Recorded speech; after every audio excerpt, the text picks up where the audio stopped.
An idea born in unsettled times. We are going forward.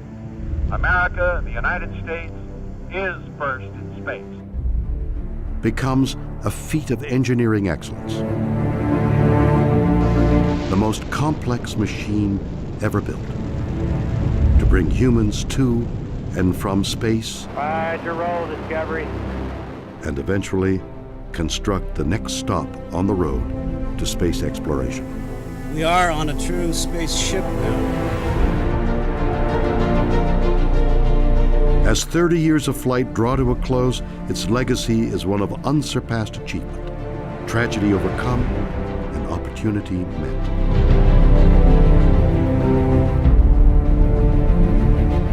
NASA Space Shuttle. Space Shuttle Endeavour is rolling out to Launch Pad 39A at NASA's Kennedy Space Center in Florida. In 24 missions, flown over 20 years, Endeavour has logged more than 103 million miles in space. The last of NASA's shuttles to be built, Endeavour prepares for her final flight, STS-134. I marvel at when I see the space shuttle up close and personal, behind the panels where we have hardware, plumbing, black boxes, electronic devices, and that sort of thing. The workmanship that I see in this is astounding. And that points right at the people that do this. When you integrate all that together, it results in what I think has been a marvelous program with a space shuttle. Well before any shuttle reaches the launch pad, however, a staggering amount of work is required. The parts, plans, and people necessary to make each launch span the entire nation. One single goal is the focus: the safety of the orbiter and her crew. You've got all these people, all these folks that are in their 20s, some of them in their 30s, and they are, no kidding, in charge of some part of the space shuttle, some part of the space station, or some part of the plan. And every one of those people absolutely believes that they are the one that makes the difference on getting those astronauts back down to the ground alive.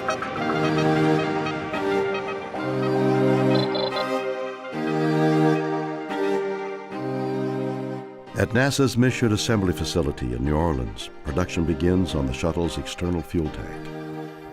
The last of 136 produced here since 1973. Each one 154 feet tall and 27.6 feet around, is capable of handling 535,000 gallons of liquid hydrogen and oxygen, enough to fill 13,375 average household bathtubs. 3 versions of the external tank were created during the program in an effort to reduce the tank's overall weight and allow for heavier shuttle payloads. Around the same time, in Clearfield, Utah, technicians at ATK Launch Systems start work on the shuttle system's solid rocket motors, or boosters. Fire. Together, these SRBs produce nearly 6 million pounds of thrust, about 83% of the thrust needed to push the orbiter into space. The remaining 17% is furnished by the shuttle's 3 main engines, fueled by the external tank. Unlike the orange external tank that is used only once, the boosters detach themselves and parachute into the Atlantic Ocean. They are then retrieved, refurbished, and reused on later missions. The shuttle mission's crew is assigned. Folks on there that are like my brothers and sisters. I mean, we really do get close after a year of training for a flight and having flown in space together. And there's a special bond that comes with that. Right up until launch, a shuttle crew will train in a variety of critical regimens, some basic, others specific to their mission. Simulators, safety and contingency, science experiments, and underwater in the world's largest indoor pool. STS-134 astronauts floating in actual spacesuits trained to work during extravehicular activities, or EVAs. The Neutral Buoyancy Lab, or NBL, at NASA's Johnson Space Center in Houston is the best simulation of microgravity on Earth, and ideal for practicing spacewalks. One of the most amazing facilities that we work in is the NBL, the Neutral Buoyancy Lab, and the divers and the guys who help us run the robotic arm are all there to ensure that our spacewalks are flawless. Their efforts in that pool have helped us and made us able to have this program. Every step of a spacewalk, every step of EVA is so critical, and even though we see it every day, that one little safety tether could be life or death. For every hour that they spend in orbit, they'll spend 5 to 6 hours training for that same task. So we've built up from the suit engineers and suit technicians who help them get into the suit. Now we've got trainers who help them learn how to use the suit and learn how to understand the suit. And then we've got divers who support them while they're in the pool.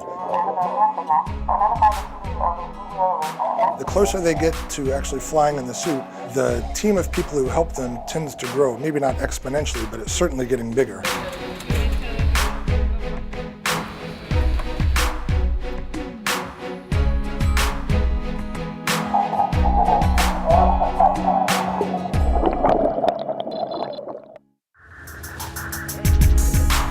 A 12-person crew has kept a week-long vigil, while the barge, carrying the ET, made the 900-mile trek from Louisiana to Florida's central east coast.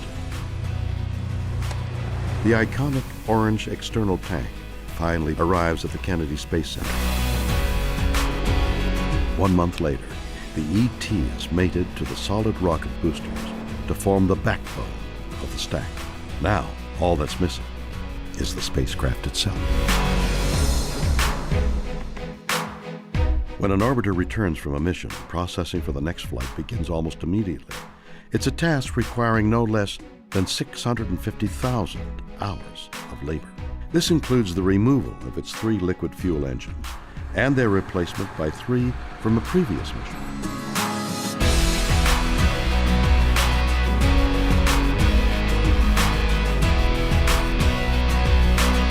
They've been refurbished, inspected, and tested at the Stennis Space Center. With most of its flight preparations complete, Endeavour is towed in what is called the rollover, a short roll over a quarter-mile distance on a 36-wheeled vehicle from the Orbiter Processing Facility, the OPF, to the VAB. Here it undergoes its flight configuration. The rollout. Looking now much like it will at liftoff, the Space Shuttle is carried to the launch pad atop the 6 million-pound crawler transporter at a blazing pace of less than a mile an hour. Not exactly warp speed.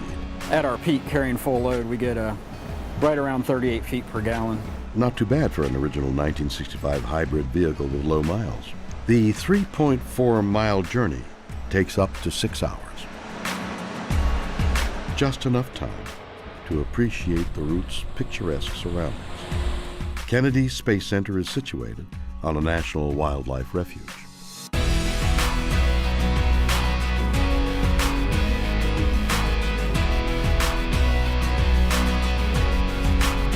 Bald eagles, osprey, and vultures are just a few of the scores of bird species regularly spotted in local skies. Both land and sea are home to a wide variety of creatures, including manatees, dolphins, and of course, the ever-present alligator. Visitors are always urged to watch their step.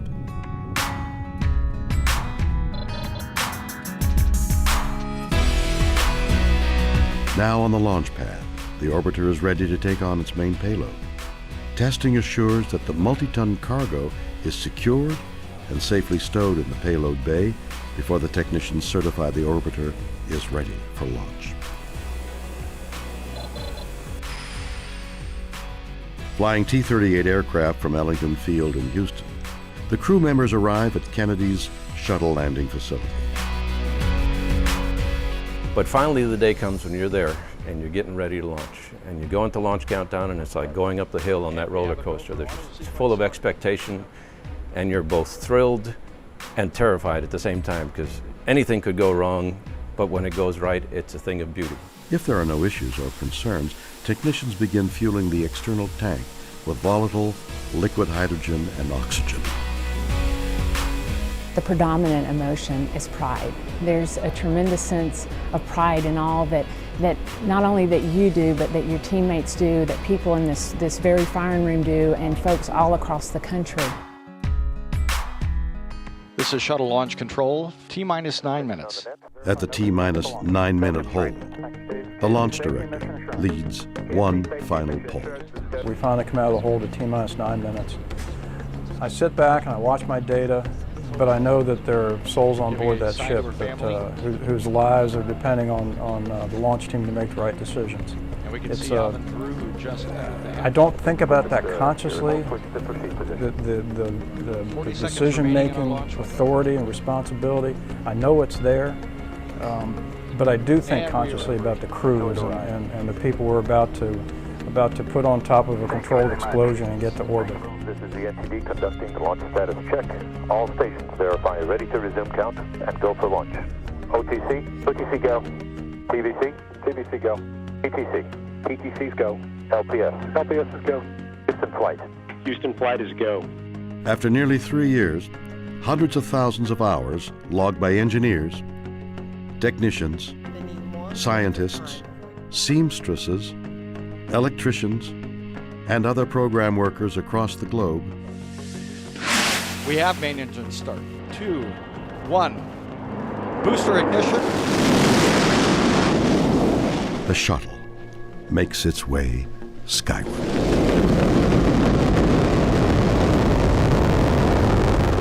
At liftoff, 6.6 million pounds of thrust begin hurtling the vehicle and crew at speeds that'll reach 17,500 miles per hour.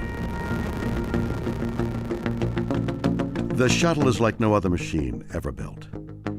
For its launch to succeed, more than 1 million parts must move together perfectly.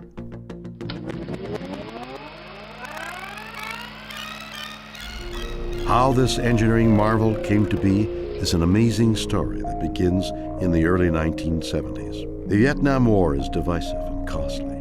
The economy is sliding into recession. And with the race to the moon already won, the Apollo program is canceled. A new mission is sought for NASA to send humans into space. But Mars, for many the next logical step on the path of exploration, is dismissed as too costly, a destination for a country preoccupied with events back on Earth. Instead, on January 5th, 1972, another destination is selected, low Earth orbit. As early as the mid-1960s, NASA had concluded that the technology was available to build and fly a reusable spacecraft. President Nixon really liked the idea and told the NASA administrator, go do it. And the NASA administrator got a call from OMB the next morning, someone there, and said, hey, what the president really meant to say was, you're going to get this much money, and so do as best you can with the space transportation system. And our choice, logically, was you have to have a vehicle first, and so that was the birth of the Space Shuttle as the first in the 3-part space transportation system. Many designs were considered. Often, they combined the best features of different concepts. At that time, they were looking at having jet engines on the shuttle for landing and for transporting it across the country. The idea of the lifting bodies was to bring astronauts home to a conventional runway landing. Previously, all of our spacecraft, which were capsules, came down in the ocean. Someone came up with the idea of a vehicle that could land like an airplane. The key thing was to understand aerodynamic stability across the hypersonic, supersonic, subsonic, and landing speed type of environments that a single vehicle has to fly safely. That was the key thing that was learned from those, and you'll see it reflected in the shape of the space shuttle. One was the use of a lifting body, an aircraft with no conventional wings. Only its fuselage would keep the aircraft airborne and guide it safely back to Earth. They were known as the flying bathtubs. For the first test, the M2F1 was towed behind a car, a souped-up Pontiac. Whitey Whitesides drove that Pontiac across the lake bed at about 120 miles per hour, dragging this flying bathtub behind it. As well as groundbreaking, their tests could also prove ground shaking.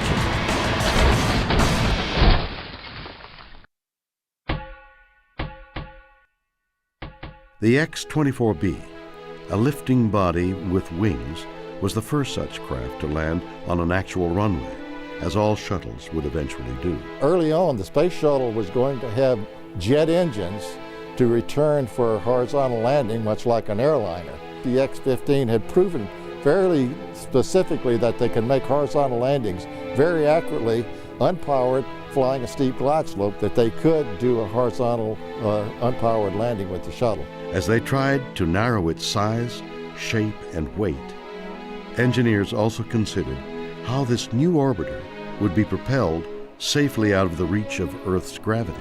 At the Marshall Space Flight Center in Huntsville, home of the rockets that had sent every Mercury, Gemini, and Apollo astronaut into space, All engine running.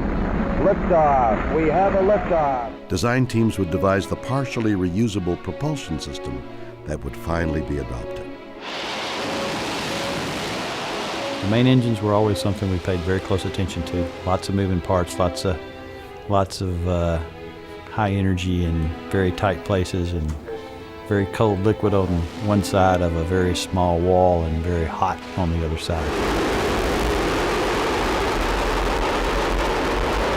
When that thing finally lit off, for me, it just showed the power of a space shuttle main engine, and then there's 3 on the back of an orbiter, and then there's the 2 solid rocket motors. That was probably the spark that got me so interested in the space shuttle program in general, and what it took to actually get 1 engine to light, much less 3 and 2 boosters to take the shuttle to orbit. As for the orbiter, spiraling costs forced NASA to abandon equipping it with its own jet engines and escape pod. Originally, it was going to be an air-breathing airplane that would fly to space as a rocket and then come back to Earth. The orbital maneuvering system pods that sit on the back now were to be where deployable air-breathing engines would come out, and it would be able to fly from its intended point of landing to another place if the weather were bad or something like that. NASA's new shuttle would essentially glide its way back to Earth. Producing the components of this new space transportation system fell to familiar names in the space industry. Prime contractor Rockwell North American, now Boeing, had built the Apollo Command Service Module. Morton Thiokol, now ATK, would build the solid rocket boosters, and Martin Marietta, now Lockheed Martin, would construct the ET. Responsibility for producing the space shuttle's main engines went to Rocketdyne, now Pratt Whitney. There was a lot of teamwork that was going on. It was bringing people from all across the country, from Kennedy, from Johnson, from Marshall. So many people involved that had to work together. Now, at the beginning, there was a lot of anxiety that we weren't going to work together. But when people got to know each other and could trust each other, that's when the work began. It was an amazing vehicle, and in a lot of ways way ahead of its time. To have a reusable spacecraft that could carry such tremendous amounts of cargo to space was unprecedented. September 1976, more than 4.5 years after President Nixon signed off on its development, America's new spacecraft, Constitution, gets its first close-up before the cameras. The orbiter itself was well received by the public, but impassioned fans of a particular long-canceled television series called Star Trek wanted it called something else. They staged a successful write-in campaign, and the orbiter was renamed for the Starship featured on the show. Thus, NASA's new shuttle would be the Enterprise, boldly going as no spacecraft had ever gone before.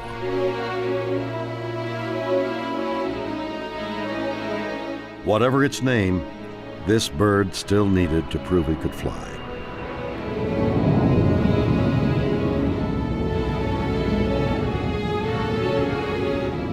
In an age before computer simulations, balsa wood models and wind tunnel testing was the only means to test the airliner-sized glider.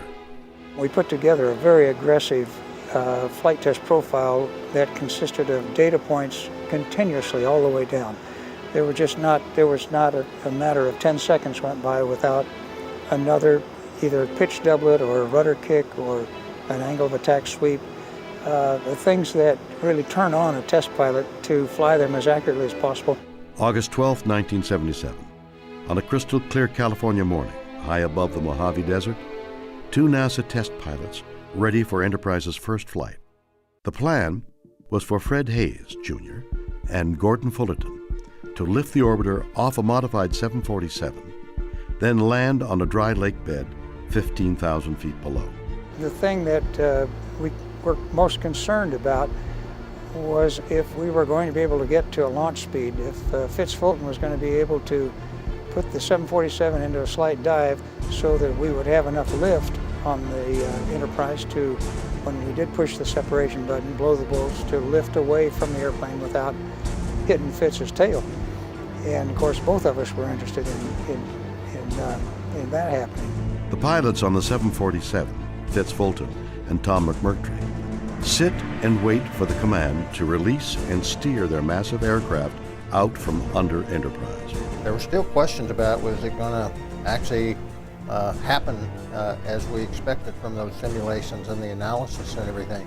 There's a very loud thump when the shuttle separates. There was always a question, was the shuttle going to slide back and hit the tail of the 747?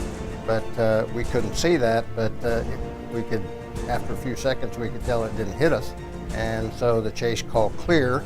Once we reached the 240 knots and Fitz called on speed, I think he really pushed some of the sensors he was looking at in order to let us get to there, and we appreciated that. But once we heard Fitz say on speed, I pushed the separation button and we just broke free. We had about 1.5 Gs of lift. Honestly, that was probably the most exciting moment in the approach and landing test, to feel and be there when the shuttle separated from the 747. By all accounts, this first freefall test is a success. 5 weeks later, Enterprise is brought to 22,000 feet for her second freefall test. Pilots Joe Engel and Dick Truly have only 2 minutes to capture flight and maneuvering data before landing the aircraft again without any engines. It was a real team effort, and the challenge was for Dick Truly and I to fly that profile and fly those data points, those maneuvers, as precisely as possible to give them the best data possible. It was a test pilot's dream. A total of 16 taxi, captive, and drop tests confirm the soundness of the craft's design and green-lighted production of the first space-worthy orbiter.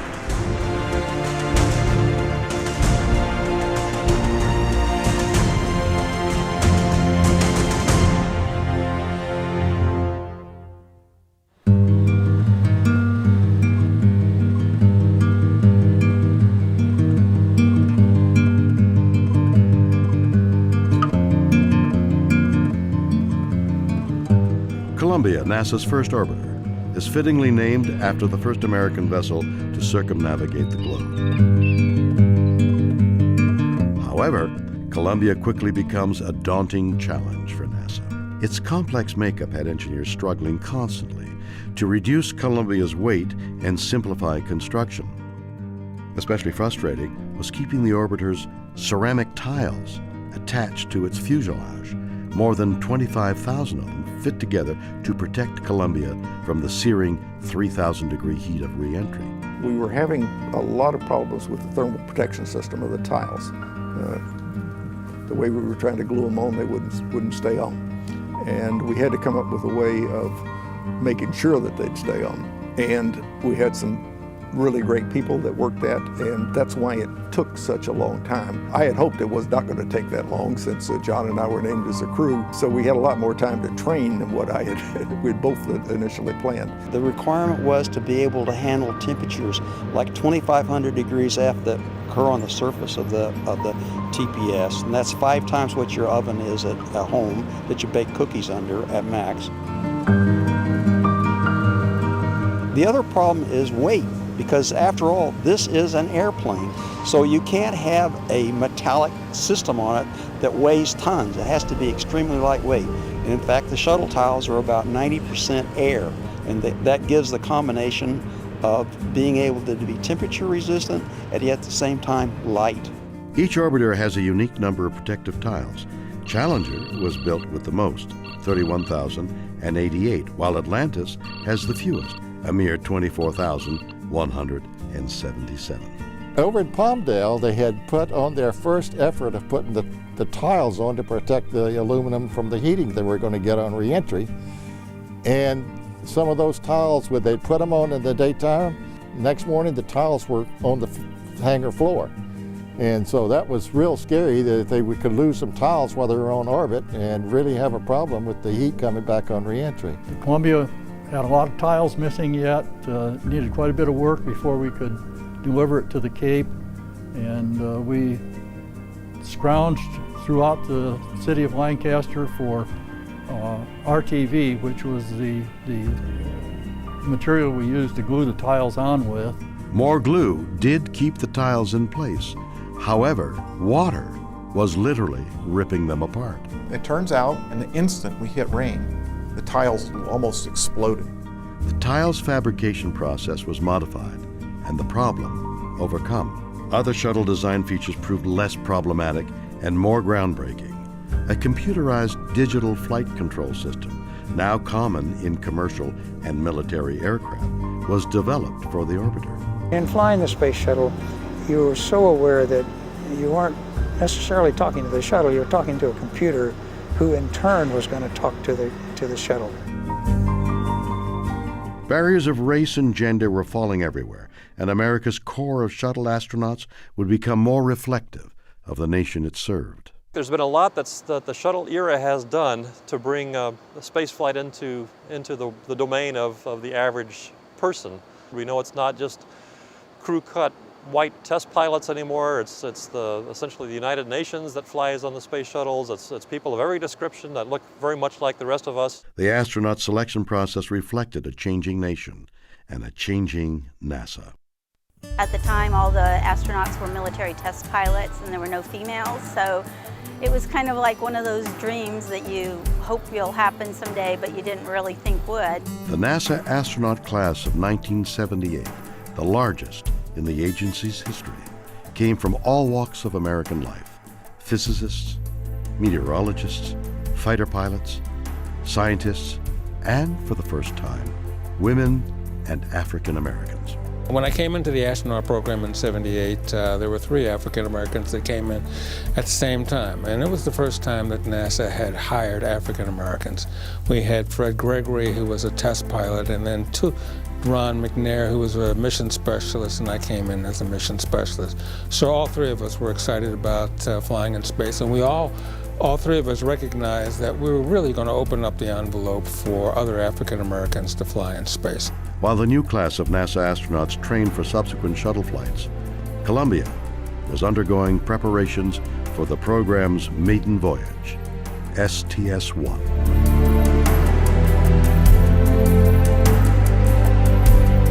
Veteran astronaut John Young, one of the 12 men to set foot on the moon, is in command. His pilot is first-time flyer Bob Crippen. To be sitting on board up there with my buddy John Young and get to experience the whole thing from ascent and being on orbit to flying re-entry, it was one of the high points of my career.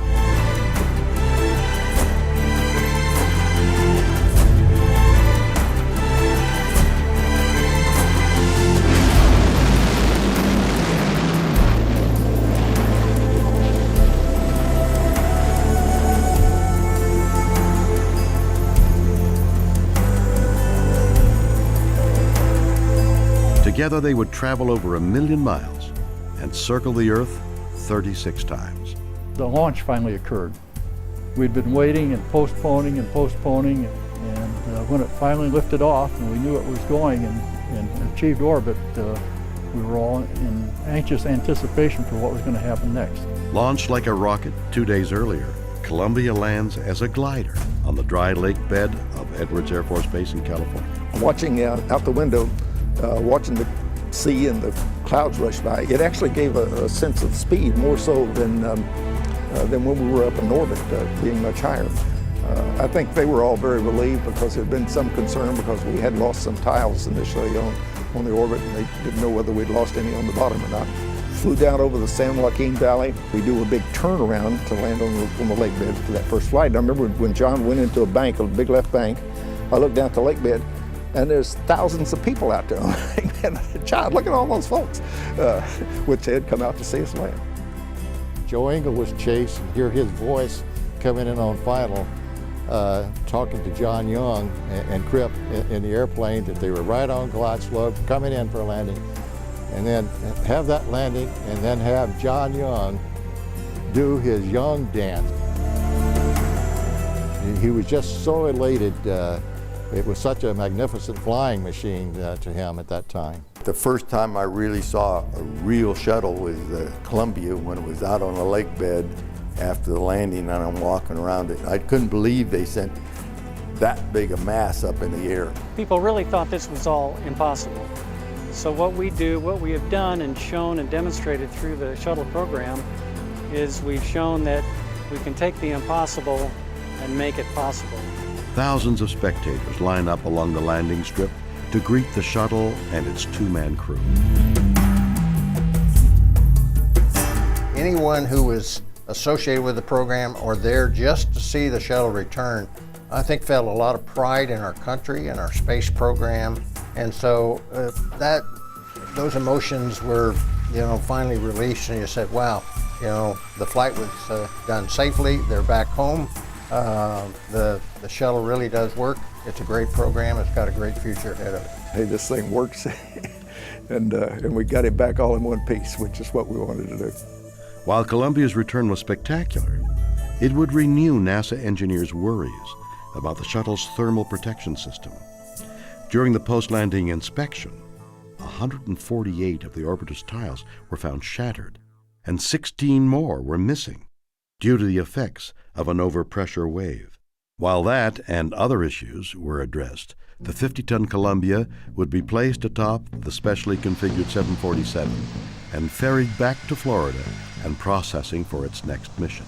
It's a massive enterprise. It's over 8 stories tall, sitting on the ground, and you never get over that site. It's really awesome. After the shuttle lands, there's a processing procedure for the shuttle. Post-flighting it, checking the tires, checking the struts, get the correct measurements. And then when the shuttle is ready to mate with the 747, we would tow underneath, and then they would lower the space shuttle down on the supports on top of the aircraft. We would take off. On takeoffs from the extra-long runways of Edwards Air Force Base,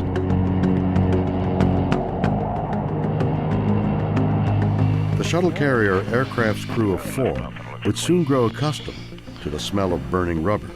That's the intense heat generated by their plane's spinning tires as they carried 2 massive aircraft at more than 100 miles an hour. The average range of a 747 is about 5,000 miles, but due to its weight, configuration, and special flight requirements, the SCA can travel only 1,000 miles at a time. A full turn in the jet can take several zip codes. 32.5. Switching up, thank you.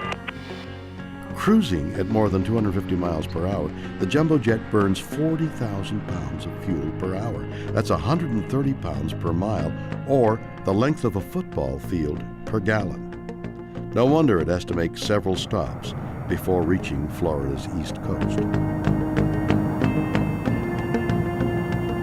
We would get a spacecraft back, go over it again, be sure that we could reuse it, repair it where we had to do. It had never been done before. And so I think that's one of the marvelous things about the space shuttle was we found a way to turn this spacecraft around and use it again. Before the end of 1982, Columbia would fly 4 more missions. Liftoff of America's space shuttle, including STS-5, the first with a crew of more than 2 astronauts. Challenger, the second orbiter in the shuttle fleet, made her maiden flight on April 4th, 1983. and liftoff of the orbiter Challenger and the 6th flight of the space shuttle. STS-6 deployed a communications satellite and featured the first spacewalk of the Shuttle era. Just 2 months later, Shuttle Challenger was back in orbit, this time with the first American woman in space. Physicist Dr. Sally Ride was a member of Commander Bob Crippen's STS-7 crew that deployed Canadian and Indonesian satellites during the 6-day mission.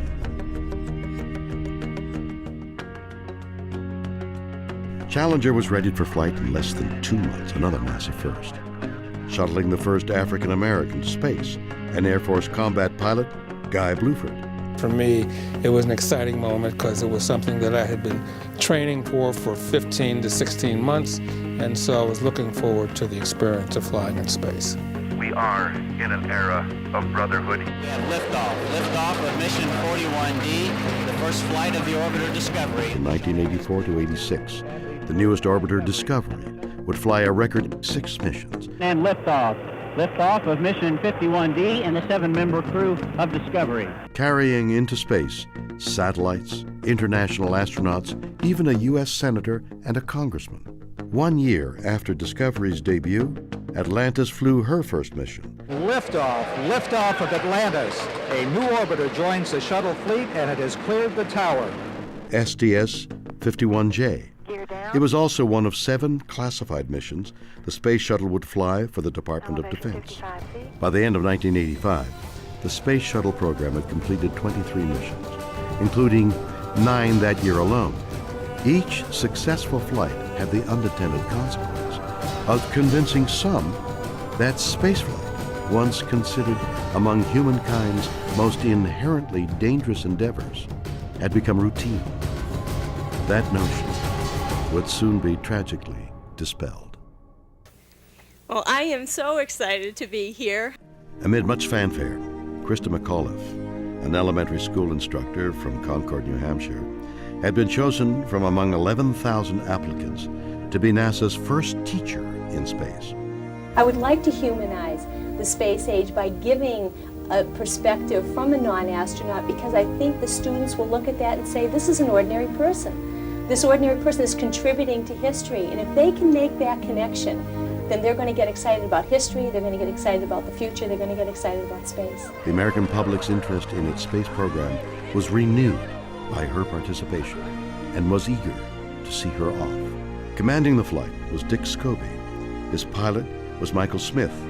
Serving as Challenger's mission specialists are Judy Resnick, Ellison Onizuka, and Ron McNair. Joining McAuliffe as a payload specialist was Greg Jarvis. From the start, STS-51L was plagued by delays, mostly due to unseasonably cold temperatures in Florida. Rather than give pause for thought, the delays only tried the nation's patience. Everyone, it seemed, was itching to go. January 28th, the ground temperature at Launch Pad 39B was a frigid 36 degrees. Ice could be seen on the launch vehicle. Despite concerns voiced by some, shuttle managers reluctantly decided to press ahead for a late morning liftoff. 6. We have main engine start. 4, 3, 2, 1, and liftoff. Liftoff of the 25th Space Shuttle mission, and it has cleared the tower. Challenger, go at throttle up. Challenger, go at throttle up. At 11:39 Eastern, at twice the speed of sound, the Challenger's fuselage breaks apart from the inside out. America's space program suffers its first fatalities in flight. God, no. All 7 Challenger crew members perish. Okay, everybody, stay off the telephones. Make sure you maintain all your data. Start pulling it together. We come together today to mourn the loss of 7 brave Americans, to share the grief that we all feel, and perhaps in that sharing to find the strength to bear our sorrow and the courage to look for the seeds of hope. The investigation, headed by former Secretary of State William Rogers, would fault a solid rocket booster O-ring, rendered defective by the bitter cold. But the Commission's findings also addressed the human factor, the role played by shuttle program managers in sending Challenger aloft that day. The shuttle program came to a halt. It took more than 2.5 years of arduous engineering analysis and painful soul searching before a retooled and reborn shuttle would return to flight. Challenger was tough because it not only represented a breakdown in communications, but it represented everything that's wrong or wrong about an agency like we are, where segments of the agency weren't talking to each other and didn't know everything that we should know. We thought we knew where all the risks were and had them pretty well contained. The solid rocket boosters that caused the accident, obviously there was something that had slipped through. So we went back throughout the complete vehicle, all the systems, and did a complete review and trying to find any other things that we may have missed that may be lurking there. When things are really starting to look smooth and you're starting to get maybe overconfident in a way, then it's time for you to step back, think about what you're doing, go back and look, do some additional testing, and see if there's something that you really hadn't anticipated that is going on with your system. During a lot of that time, we got a lot of criticism that maybe the agency had lost its edge. There were folks inside the agency that started losing their confidence, thinking maybe we can't do this anymore. 2.5 years later, when we flew and then landed that flight, it showed that no, we really can overcome really, really large problems, really tough technical problems today, just like we could 10 years ago, 20 years ago, or 50 years ago. That was an important milestone. Liftoff. Americans return to space as Discovery clears the tower. On September 29, 1988, 975 days after the loss of Challenger and her crew, the orbiter Discovery returned 6 veteran astronauts to space to deploy a tracking and data relay satellite important to a number of NASA missions. STS-26 proved a comeback milestone for the Space Shuttle and initiated a tradition that survives with the program today. During the flight, we had roses show up in the Mission Control Center. 6 roses, 5 red, 1 white. And there was a card attached to it, and it simply said, "Congratulations, return to flight, we wish you well." And it was signed Mark, Terry, and Mackenzie Shelton. Didn't know who they were, but after the flight, we through the Foro company, we tracked them down so we could send them some pictures and something to thank them for sending the roses to Mission Control. So the next flight, roses show up again. And again, it's 5 roses for the members of the crew and 1 rose for those who have lost their lives in this endeavor. And so this family, they have become part of our family, and they haven't missed a flight since. Every flight since that time and to date, and I suspect they're going to go right with us to the end of the shuttle program. STS-26 ended on October 3, 1988, at Edwards Air Force Base, California, Standing by for nose gear and touchdown. with Discovery's safe landing on runway 17. The triumphant crew was greeted warmly by Vice President George Bush on behalf of a proud and grateful nation. There's something special about a return to flight that makes you have some trepidation because it's still fresh in your mind that you're frail and you can make mistakes and you're human. In the spring of 1990, the $1.5 billion Hubble Space Telescope was loaded into Space Shuttle Discovery's payload bay, and on April 24th was sent aloft to be deployed to Earth orbit on STS-31. Capcom, we have a go for release. Discovery, go for Hubble release. Okay, we have a go for release. As envisioned, Hubble would return never-before-seen images detailing our universe as it was millions upon millions of years before.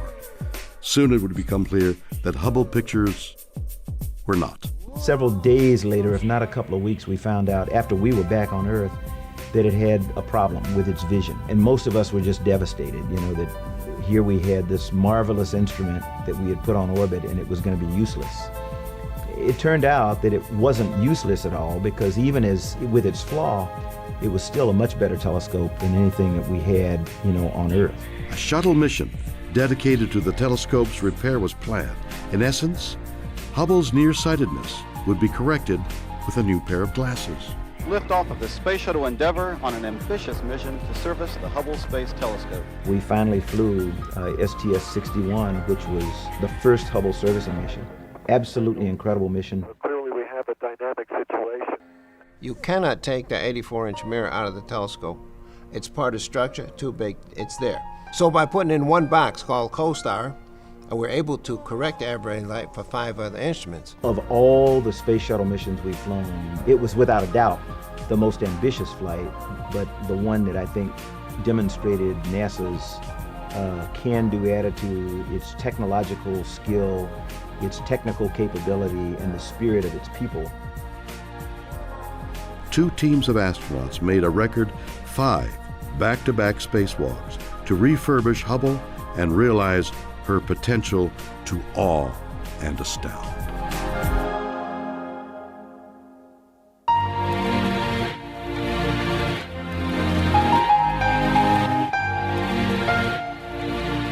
While Hubble's servicing missions were very important, the true gift of a maneuverable shuttle was soon realized in a very different rescue mission.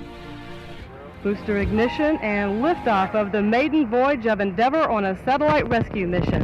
Months earlier, in May of 1992, the 7 astronauts of STS-49 overcame initial setbacks to pluck the $180 million Intelsat 6 communications satellite from an unusable orbit. It was going to be a very simple rendezvous, get close, bring the satellite down close and grapple it with the remote manipulator system. Everything that could go wrong went wrong. We got up there to capture it. The bar, we tapped the satellite with the bar, and the satellite started moving out of control. Get me in. Pitch me over. Into the arm. Watch the end of the arm. That's the singularity again. You're going to have to get out of there. It can be very difficult catching something like a tumbling satellite in space. The slightest touch or mistouch by the astronaut with the equipment, and you can send that satellite tumbling. Here, make sure that when you want me to yaw right, you say yaw right. Okay. Any other time right is just right. Yeah, that's what I'm doing. Better move. We're moving. And so it was very touch and go on that mission, actually. Commander Dan Brandenstein and pilot Kevin Chilton are preparing for the upcoming terminal initiate burn. After several days of failed attempts with Endeavour's remote arm, Commander Dan Brandenstein literally tries a new approach. Yeah, real easy, guys, real easy. Don't bring us any closer, Dan. Okay, I'm stopping it. At Endeavour's helm, Brandenstein delicately maneuvers the orbiter up to the 4.5-ton Intelsat 6. The satellite is rolling out of control in 3 different axes at once, and you could actually fly the shuttle and fly this maneuver around and keep it aligned with it. It's got to be the neutral point right here. 3 people grabbed 18,000 pounds. Aware that any miscue could endanger not only the satellite but also the ride home, spacewalkers Pierre Thuot, Tom Akers, and Rick Heeb reach out and secure the satellite by hand. Okay, wait. Let's do it. Got it. Easy. Give it some time. Give it time. All got a good grip? Yes, sir. Houston, I think we got a satellite. Yeah, nice job, guys. Intelsat 6 is released from the cargo bay with a new mini-rocket motor for a gentle push to its proper orbit, where it remains today, fully functional. And as the shuttle program matured, so it seemed did relationships between the world's spacefaring nations. On STS-47, the 50th Space Shuttle mission saw the orbiter Endeavour back in space on September 12, 1992. The mission was a cooperative space lab venture between Japan and the United States that brought the first Japanese astronaut into orbit as a member of the 7-person shuttle crew. The Space Shuttle has launched people from different nations around this world that used to feel they could never, ever work together. And it has ushered us from the Cold War to this really cooperative space program that we have with our international partners, including the former Soviet Union. Regardless of what language you speak and love space. And that's pretty cool. We have a lot in common with engineers and scientists around the world, and that's kind of fun to work in a program like this. On February 3rd, 1995, Eileen Collins, the first woman to pilot a shuttle, was at the helm as Discovery gave the U.S. its first up-close look at the Mir space station. Collins flew the shuttle through a series of intricate maneuvers, approaching within 37 feet of the Russian spacecraft, and later performing a fly-around by hand. And liftoff of the Space Shuttle Atlantis on a mission that will herald a new day of international cooperation in space. 4 months later, on June 27, 1995, Shuttle Atlantis would lift off from the Kennedy Space Center to begin STS-71, the U.S. space program's 100th human space mission. It would take 2 more days before Atlantis caught up with and performed the first shuttle docking with the Mir space station. Houston, Atlantis, we have captured. Orbiting 220 miles above the Earth, a most unique and historic celebration took place. As the Mir space station welcomed its first American guests, cosmonauts and astronauts together broke figurative bread, tortillas and fruit to be exact, in a renewed spirit of cooperation. Together, Shuttle and Mir formed the largest flying spacecraft the world had yet to see. It tipped the scales at 250 metric tons, more than 500,000 pounds. Between 1994 and 98, the Shuttle Mir program would involve 11 shuttle missions, including in 1996 STS-76, which began a continuous U.S. presence aboard the Russian space station with a visit by Atlantis. Barely fluent in Russian, astronaut Shannon Lucid, a biochemist, embarked upon a mission that would dramatically enhance our understanding of life in space. When she finally landed at Edwards Air Force Base on Shuttle Atlantis, she held the female space endurance record for spending 188 days in orbit. A hero's welcome was in store. I'm here to say welcome home to Shannon Lucid. By the time Shuttle Mir ended with STS-91, 7 American astronauts had completed extended stays aboard the Russian space station. Tatiana Mativa, who I became very good friends with, and I remember us sitting in Red Square having dinner together with a full moon, and remembering when I was a child all those parades, those May Day parades with the tanks going by, and here we were sitting there having a nice dinner under the full moon and with a lot of friendship. So it just goes to show how space can unite people, and that's I think one of the biggest benefits. 8 cosmonauts had flown to Mir on the U.S. Shuttle, and NASA astronaut Norm Thagard had become the first American to fly there or anywhere aboard a Soyuz spacecraft.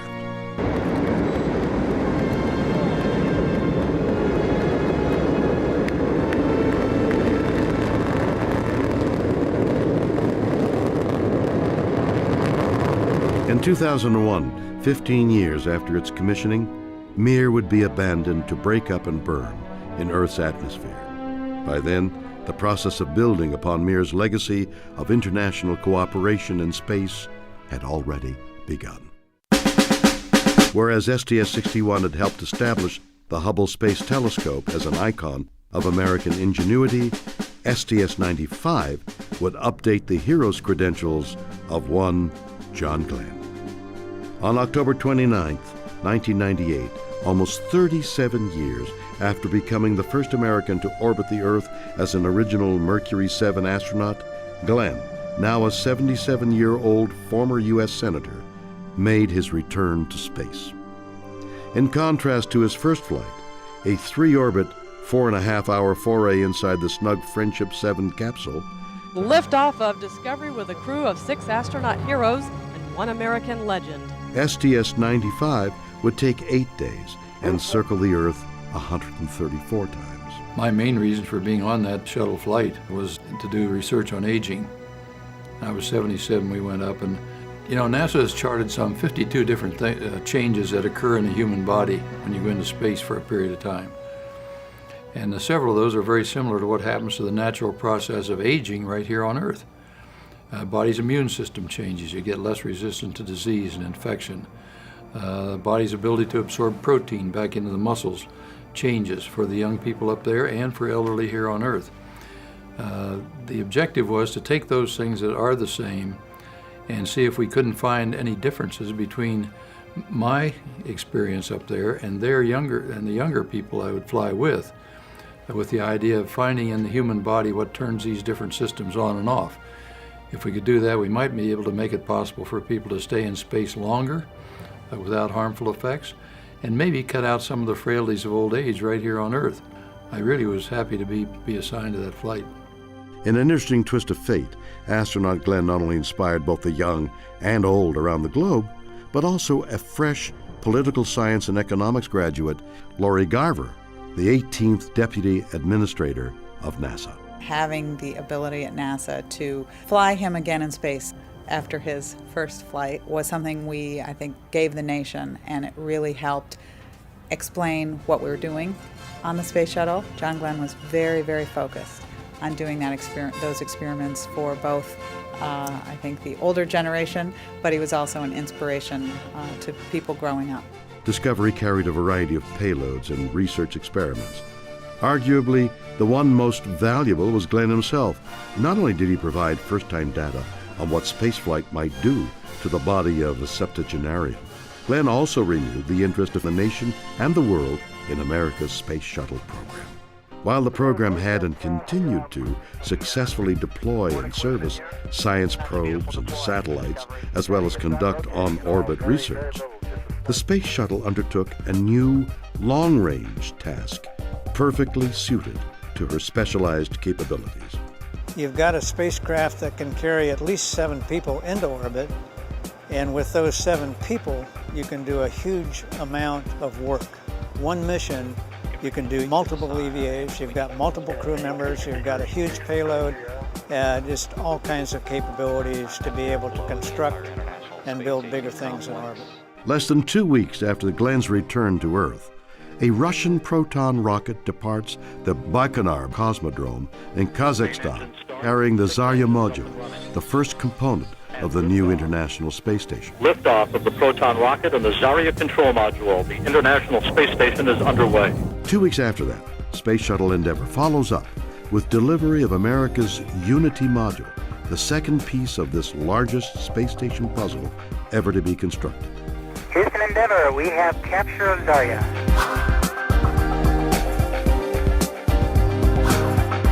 Not until July 2000 will the Russian Zvezda module be added, finally allowing for 2 Russian cosmonauts and their American Expedition 1 commander, Bill Shepard, to journey aboard a Soyuz spacecraft to the International Space Station and begin humankind's continuous extraterrestrial presence. Across the world, people are very, very interested in and delighted by the International Space Station and the science that has taken place there. Since only an orbiter's payload bay could hold the station's largest components, the multi-year, multi-mission building, outfitting, and servicing of the ISS with cargo and crew would become primarily a job for the shuttle. Amid these dynamic station-building missions, one seemingly simple and relatively uncomplicated flight would prove problematic and threaten the very future of America's human spaceflight program.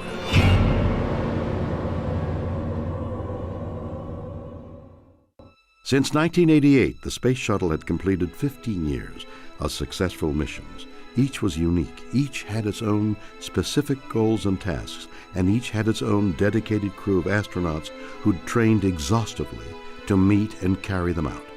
Yet each of those 87 flights did have 2 things in common: a safe launch, liftoff of the Space Shuttle Discovery, and a safe landing. Nose gear touchdown. From the start, STS-107 seemed to be a mission out of sorts.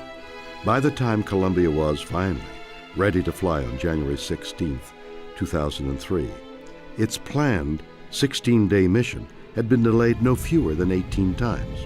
All those delays had ultimately positioned the STS-107 as a sort of black sheep on the Space Shuttle program's launch schedule. Columbia's crew commander Rick Husband, pilot Willie McCool, and mission specialists Michael Anderson, Kalpna Chawla, Dave Brown, Laurel Clark, and Israeli astronaut Ilan Ramon would not go to the International Space Station. Their flight would require nothing more risky than orbiting the Earth. Booster ignition and liftoff of Space Shuttle Columbia with a multitude of national and international space research experiments. 82 seconds after launch, what was later described as a suitcase-sized chunk of frozen foam insulation breaks off Columbia's external tank and strikes the leading edge of the orbiter's left wing. Roger, roll, Columbia. A routine same-day video review of the launch would reveal nothing unusual. However, higher resolution tracking camera film processed overnight and reviewed on flight day 2 by the mission's ascent team showed otherwise. You saw this little thing float toward the leading edge of the wing and like, it was like a snowball hitting something and then just being pulverized. But when you saw it hit, we just winced, because we knew, the vehicle's going 500 miles an hour or better. It was inconceivable in hindsight that you could have that kind of impact at the speed that the vehicle was going and assume that there was no damage. And that's what we allowed ourselves to feel comfortable that we were right and we were dead wrong. Due to limitations in the visual clarity, the exact point of impact and extent of any damage could not be determined. If the foam strike had compromised Columbia's integrity, little, if anything, could be done to repair the orbiter in space. 1 week after launch, Mission Control emails the crew informing them of the debris strike. Save for a relatively minor problem with a leaky refrigeration unit, STS-107 had been without further incident. As scheduled, the order is given on the morning of February 1st for the Columbia crew to begin the landing procedure and come home to Florida. Traveling in excess of 12,000 miles per hour, the orbiter's belly begins to glow red as it descends into Earth's atmosphere. FYI, I've just lost 4 separate temperature transducers on the left side of the vehicle, hydraulic return temperatures. As reentry started and as the ground track went across the states, the ground track, of course, changes color. You can tell where the shuttle is over what part of the country it is. No onboard. Well, that display stopped updating. In other words, that display froze in a certain position. Well, sometimes you have loss of data, you have some problem with the system on the ground where you'll have those kind of outages temporarily. Well, this lasted a bit longer. Then the call went up to the crew. A call went up and no response. Well, I don't know, I just began to feel uneasy. Columbia, Houston, UHF comm check.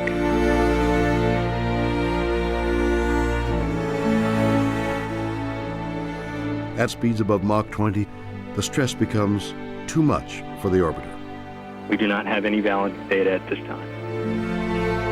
The suitcase-sized chunk of foam had indeed punched a bowling ball-sized hole in the leading edge of Columbia's left wing. Within seconds, internal temperatures spike, signaling the cascade of structural disintegration. Only 16 minutes from home, Space Shuttle Columbia breaks apart in the skies over East Texas. All 7 crew members are lost. GC flight. Flight GC, lock the doors. Copy. And at that moment, I knew we lost him.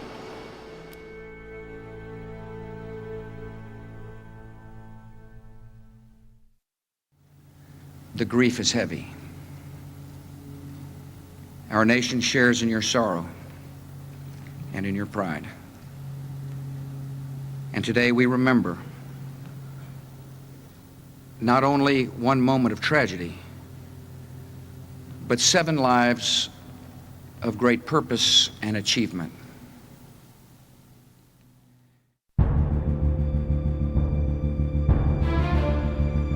Within days, hundreds of professionals from federal and state agencies across the country arrive in East Texas. They are joined by local volunteers to help NASA recover and catalog debris from Columbia in the hopes of, literally, piecing together an answer to the accident's cause. This is one of the many obstacles investigators are up against. It was really heartwarming and very emotional for me to see all of these people from around the country come in to the piney woods of East Texas and spend days and weeks there marching out through the woods looking for bits and pieces of the orbiter and so forth. If anybody ever wonders about the strength of the backbone of this country, then they ought to have the privilege, like I do, to meet these people who have come here to do this. It shows you the fabric of what this country is made of. Determined to return to flight, stronger and safer, the grounded shuttle program had taken a fresh look at itself. During my watch, we lost the Columbia crew, and clearly as a flight director back in Challenger, we lost that crew. I think about those every day. Every day I come to work. I need to be very vigilant. I need to pay attention, and I need the people that work for us in this business to pay attention to what they're doing, because this is hard stuff that we do. It's very dangerous. We have not figured out a way to do a beam me up Scotty. Right now it takes a lot of hydrocarbons moving at very high speeds through fuel pumps at very high temperatures, high pressures to get into space, and it takes a tremendous amount of effort to get out of space back in the atmosphere and get home. I was sent out to David Brown's parents' home. I'll never forget this moment when Judge Brown looked at me and said, "Leland, my son is gone. There is nothing you can do to bring him back. But the biggest tragedy would be if you don't continue to fly and carry on his legacy." Each of the remaining 3 orbiters was pulled apart and refurbished. New capabilities were devised for the crew and mission controllers to assess and repair damage while on orbit. Processes and procedures were also re-examined and reinvigorated. Crew safety would never again be taken for granted.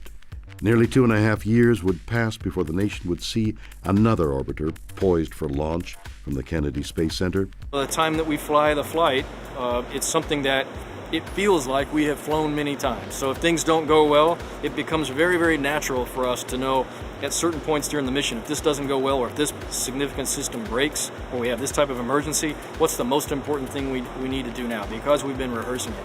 And it makes it look really easy. You don't really get the full effect of how much real preparation, how much real studying went into making it look that easy.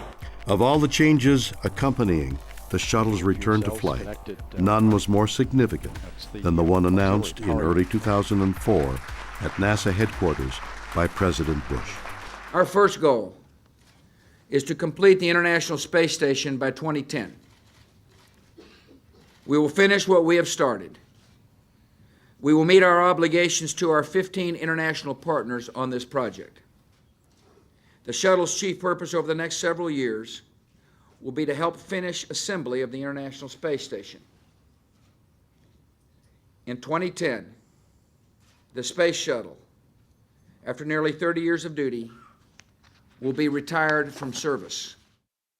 Even though each shuttle was designed to fly 100 missions, the Columbia Accident Investigation Board called the shuttle an aging spacecraft, with the odds of losing another orbiter and crew increasing with each subsequent flight.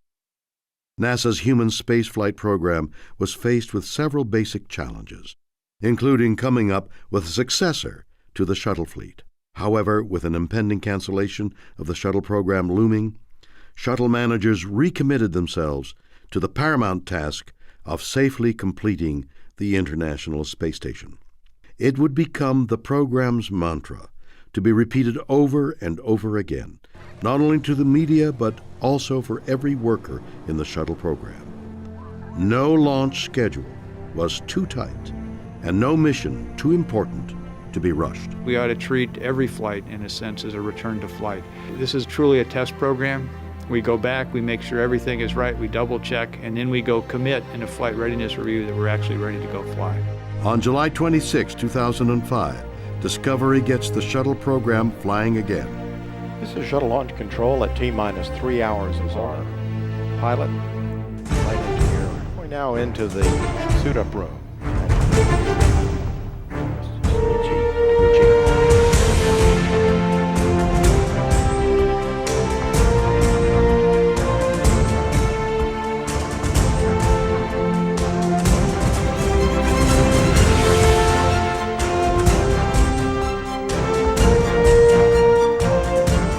LRD. LRD is go. SRO. SRO is go. So on behalf of the many millions of people who believe so deeply in what we do, good luck, Godspeed, and have a little fun up there. Well, thanks to you, to the launch team, and to everybody in the shuttle program. The crew is go for launch. T-minus 10 seconds. Go for main engine start. 7, 6, 5. 3 engines up and burning. 3, 2, 1. And liftoff of Space Shuttle Discovery, beginning America's new journey. And the vehicle has cleared the tower. Among the many changes instituted, the new R-bar pitch maneuver or backflip. Station Discovery initiating RPM in 3, 2, 1, mark. Will be used by each mission to the International Space Station. At arrival, the end-over-end flip allows the station crew to visually document the condition of the shuttle's belly and nose.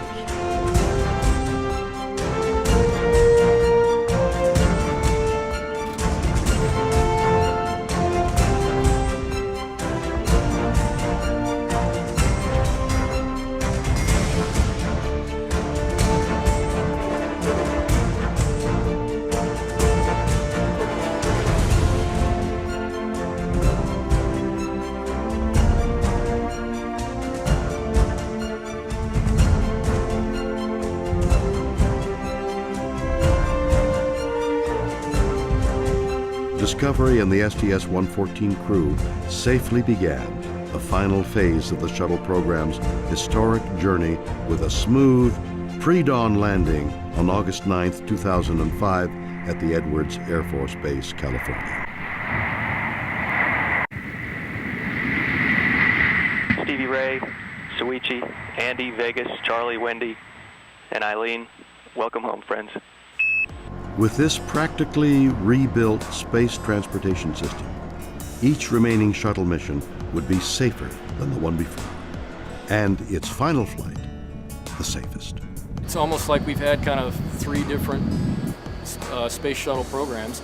First 10 years, we're off learning how to fly the thing, deploying satellites and flying laboratories in the back. Next 10 years, we're doing more of that, and we're going out on more and more spacewalks, and we fly up to the Mir space station. And in the last 10 years, we use it to build about a 1 million-pound space station in orbit, which wouldn't have been possible without Shuttle. It's a heck of a machine. When you look at the Hubble Space Telescope, that would not have been possible without Shuttle, and you look at the International Space Station, which certainly would not have been possible without Shuttle. Every launch is an emotional experience. Watching what this nation has done, what NASA has done with the NASA contractor team, it's awesome. It's wonderful. We didn't spend a dime in space. Not one single penny has been spent in space. Every single penny that went into the space shuttle program over its 30-plus years was spent right here on Earth. One, creating jobs, growing our economy, creating technological development of which we never dreamed, advancing science and technology, even advancing the field of aeronautics. It just impresses me what people can do. What people can do. It's a big machine, it's a nice machine, it's a fantastic engineering marvel in my opinion, the whole space shuttle. But what's the real marvel is the people behind it that make it go. Having a space shuttle enabled us to be able to complete our science and do some really great things to advance the area of metallurgy. Without the space shuttle, an experiment like this one could not have been conducted. The shuttle is very important for us to learn and be able to conduct long period experiments. Out of the 50 states, 48 of them have vendors that provide parts or equipment to the space shuttle program. So it's a vast cross-section of America that makes the American space program what it is. Change is inevitable. As much as people don't like change, it's the only thing that's constant in our lives. And we have to change, we have to transition from shuttle to a new future, which we're going to define, which can be even better. A future that allows us to explore beyond our home planet, to seek our destiny, to learn what we couldn't possibly learn if we were stuck in low Earth orbit. And since its return to flight, the shuttle program has been almost singularly focused on completing construction of the space station. I think back of all the challenges and all the things that had to work right, You know, a lot of these interfaces never came together before. All the shuttle flights, the 20-plus shuttle flights that went into assembly, all the Soyuz flights, the Progress flights. To see this station come together in assembly is a true testimony to the international partnership. This is probably the most amazing research facility ever constructed in space, and it's constructed internationally, and it operates every day, 24 hours a day, doing world-class research internationally, and there is no more amazing facility than what we have in orbit. Through and possibly beyond 2020, the ISS will serve as the world's first full-time research laboratory in microgravity. Among zero-G experiments already conducted aboard the station, several have led to promising breakthroughs in the research and treatment of cancer.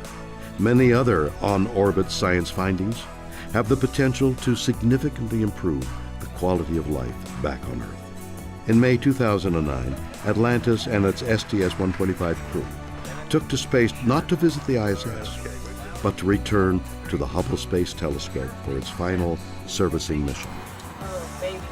On 5 spacewalks, Atlantis astronauts repaired and upgraded the Hubble telescope to significantly improve its capacity to explore the depths of the universe until at least 2014. I think of all the fingerprints that are all over this thing. It's a phenomenal piece of machinery. It's a phenomenal airplane. And it really is an engineering marvel. The Space Shuttle will go down in history as one of the great flying machines that America has produced. The Space Shuttle, you know, at this time was a vehicle for bringing people together from all around the planet and having us work in harmony for the betterment of humankind. We may not have understood when we first built it what all we'd be able to accomplish with it. And after many years, we've realized just how useful it has been. It's been a learning experience on how to operate and live in space. What can you say about the Space Shuttle? It has changed everything. Well, the shuttle, from my perspective, is one of the great things that this nation has done. It was a lot of pride. Like I said, it's inspiring to come to work every single day to work on this program. I'd go tomorrow if I had the opportunity. Liftoff of the Challenger from Columbia. Discovery, and the shuttle has been landed.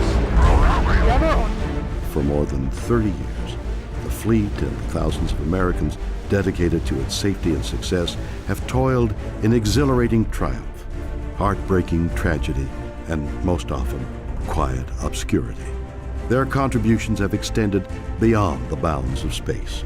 Among others, shuttle-derived technologies have been used in developing an artificial heart and limbs, three-dimensional biotechnology, a light for treating tumors in children, and improving crime prevention and wildfire detection.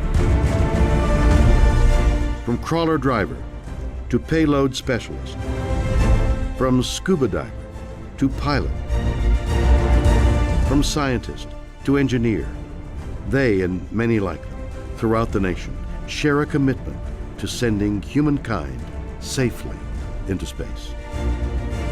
That dedication, as much as any other acclaim, will be the legacy of America's Space Shuttle. I think will be remembered in thousands of years, you know, as perhaps the most incredible technological feat of humans of our time. As is the order of life, an ending for the Space Shuttle becomes a beginning for a space-bound successor. Soon, America will again send astronauts into orbit and beyond to do what NASA does best: explore.